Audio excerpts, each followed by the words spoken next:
Hello, hello. I'm Liz. I'm a psychedelic artist and healer, and welcome to my YouTube channel. Wow, what a weird thing to say. It's one of my first times saying it. This is going to be one of my first videos that I create. I'm starting a couple of new things this week, and so I thought I would be very meta about this video and make it about tips on starting something new. Because I'm also going to be starting a very new big project of building out my art installation portals. I am building a very large double doorway in which I will project my collage art through. This installation is called Portals, and I've actually been sharing it over the last 4 years with a smaller, more simple setup because I didn't have the skills or the space or the physical mobility to create this larger build out until now. So I wanted to share with you all about how I get started in something new, because as an artist, as someone who believes that we are always ever evolving, it means that for the rest of our lives, we're always going to be doing new things, especially if we want to live a very vibrant and interesting life as someone who is creative and creating. As a creator, I have started so many new things, and it's so easy to get stuck in the starting point. And so that's why I wanted to share 5 tips with you on how to start something new. But before we get into that, I wanted to just give you a little backstory on my art installation. Because as I said, the idea for the whole thing came to me 4 years ago, and I'm just now, building out the full vision. When I was meditating, this idea came into my creative channel to take the collages that I was making and project them through a wooden doorway. But like I said, at the time, I didn't really have the confidence. I didn't have the physical ability, right? I was having a lot of lower back issues. My mobility was very limited. I could barely lift my cat. And then thirdly, I was living in a 1-bedroom apartment. I didn't have the actual space, the backyard that I do now, to build the vision that I wanted to build. And so I did what I could, which was to create just a simple PVC pipe frame with a sheet over it and project onto that. And that is what I've been sharing for the last several years at about 10 different events. But this year, I'm ready to make the upgrade. I have the confidence, I have the space to do it, and I have the strength and the mobility. I have totally transformed my mind, body, and soul to be able to do this project. And it is one that is really near and dear to my heart. Let's get into the 5 tips. The first thing that you want to do, number 1, is to accept that fear is going to be a part of the process. I think this is one of the things that can get people stuck right in the beginning, right off the bat, and never get started on something new. But the truth is that fear is always going to be with us, no matter what. It's an evolutionary trait, and it is there to protect you. So learning and understanding that can be really helpful, because I think a lot of times folks think that the fear is fighting against them and they have to push through the fear. But ultimately, in my own experience, that has not really helped me find the confidence and find the grace to get started and move through the process. Really, what has created a better relationship with fear is to befriend fear and to allow it to be there, to accept that it's going to be there, to know that it's protecting me, but to also recognize that it thinks it's protecting me from something that is life-threatening. But often when we're starting something new, that's like a new project or anything new, a new hobby, that's not actually life-threatening. What the fear is kind of trying to protect you from is maybe embarrassing yourself or maybe making something that's not good, and what will people think. And there's beautiful reasons why our fear comes in to protect us, to stay and feel like we belong. But we can decide that that is not life-threatening and that we can continue forward moving through the fear, right?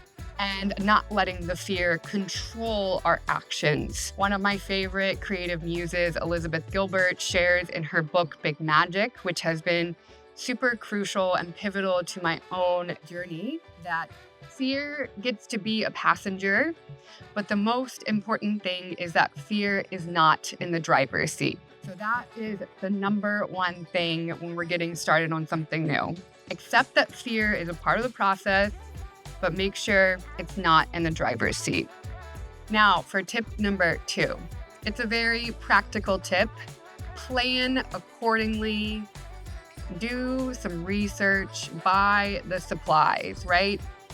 And this is another important part to satiate the fear, or keep the fear not in control, because basically what you're doing is you're creating a sense of safety by creating some knowledge about what you are about to do. And the other things that I've done for this project, for example, is I drew out and sketched out my plans, and then I showed them to friends who have actually built large-scale structures that had to be structurally sound, and I asked them for their advice or if anything needed to be changed. So that was really helpful in, again, allowing me to feel safe in knowing that the plan that I had moving forward is a good one. And so then I can move into the next stage beyond planning. The other thing I'll say about getting supplies is I had to go out and get this big old saw. And let me tell you, did fear come up when I had to do that. In fact, even earlier beyond getting this saw, just getting the tools for making some of my other projects, going to Home Depot, brought up all sorts of fear in me because of some idea about my identity and me being a lady and not using power tools.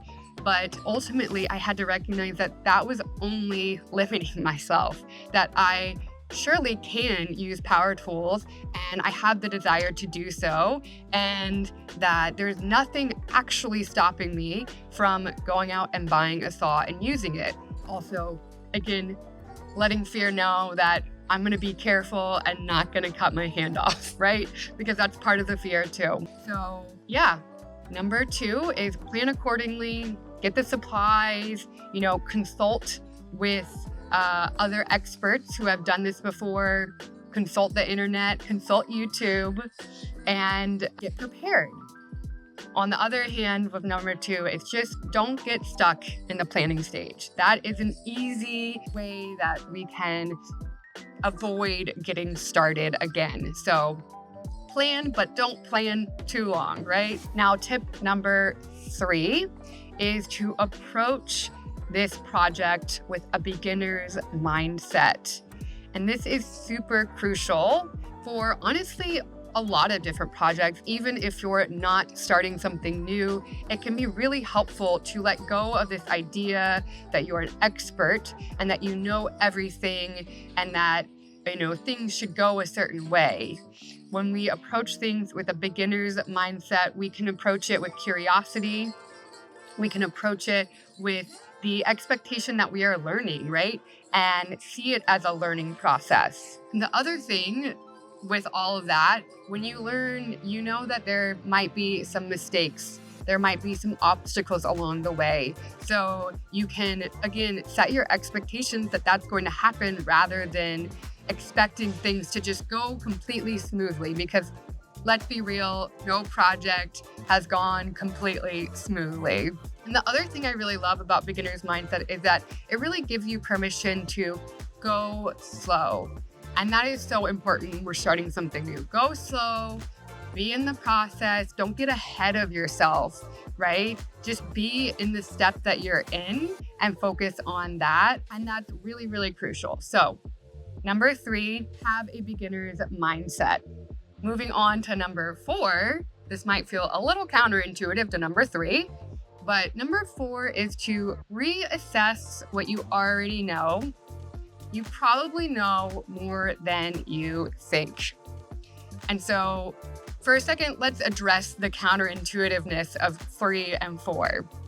Because when you are a master at the creative process, then you know that really what the creative process craves and needs is balance. And so by approaching it as a beginner, but also knowing that you have the tools, you have the knowledge, you have the resources like the internet, like YouTube, to reach out to get through it, you create this balance in the process. And the other thing that I like to talk about with number 4 in terms of you already know more than you think is that you're probably not starting this with 0 knowledge base, right? Usually we all learn by stepping stones, right? And so while I've never built a structure this large, I actually do have experience in sculpture. I had to remind myself this when I was saying, I don't have any experience at all doing this. That's not true. I do have experience in sculpture in college. As part of my general education as an artist, I had to take sculpture 101. And I remember at the time thinking, this is a waste of my time. I wish I wasn't doing this because I'm into 2D art, painting and collage, and I'm not interested in making 3-dimensional sculptures. But guess what? I am so grateful that I had to take that class because I do have some skill set that I can draw from. I have used a saw before and cut wood, even though it does bring up that fear and feels a little bit uncomfortable. It's something I've done before. And so by just reminding myself that I've done this perhaps on a smaller scale before, that helps me just resource myself with a little more confidence. And the other last thing I'll say about number 4 is that you know more than you think you know because you've gotten yourself all the way here to this point in life. And you've figured out things in the past that you didn't understand or know before. You've done it. And so the truth is that you can do it again, and you've got this. So just remember that and keep that balance between the beginner's mindset and knowing that you have all the resources that you need to get yourself to where you're going. That's number 4. Reassess what you know. You know more than you think. And don't forget, you've got this. Number 5 is a really, really important one. And that's why this is the one we're wrapping up on. Well, I'm going to have a takeaway at the end, but number 5 is better done than perfect. And this is so crucial for anyone who wants to become a master at their craft and who wants to just live an interesting life and do a lot of things. Because ultimately, it's not about doing something once and doing it perfect. It's about doing something many times, right? Quantity leads to the quality. And so allowing the first version that you create of whatever you're starting new to be imperfect, to maybe not be quote unquote good, is going to give you the freedom to return to the process again and again so that you can get closer to that initial vision that you have or the quality that you want to achieve. And I know this so dearly to my heart. The collages that I've created that go with my art installation, the first few collages I did not like. They were not quote unquote good, but I continued to show up to the process, and now literally I'll make something and I'll be like, I can't believe that came through me and that I made that because it is just beautiful and incredible. But I had to move through some quote unquote bad art to get to the really good result. The other thing I'll say about this last tip, better done than perfect, is that one of my creativity clients, she thought that she could outwit her ego and just if she never finished a project, then she could never be labeled as a failure, or it could be never labeled as imperfect because it wasn't finished. But that's just getting stuck in your own way, right? And so that's why it's so important to allow yourself to finish and be done with something so that you can move on and evolve again and again and again, rather than being left with all these unfinished things, right? So that's number 5, better done than perfect. If you're enjoying this video, I hope that you'll like and subscribe. And I've got one more takeaway from you. I'm going to share it at the end once I'm done with this whole process. I'll be back.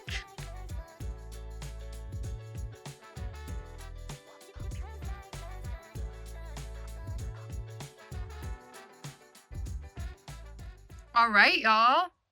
I did the damn thing. Look at how it turned out. I am so proud of what I've created.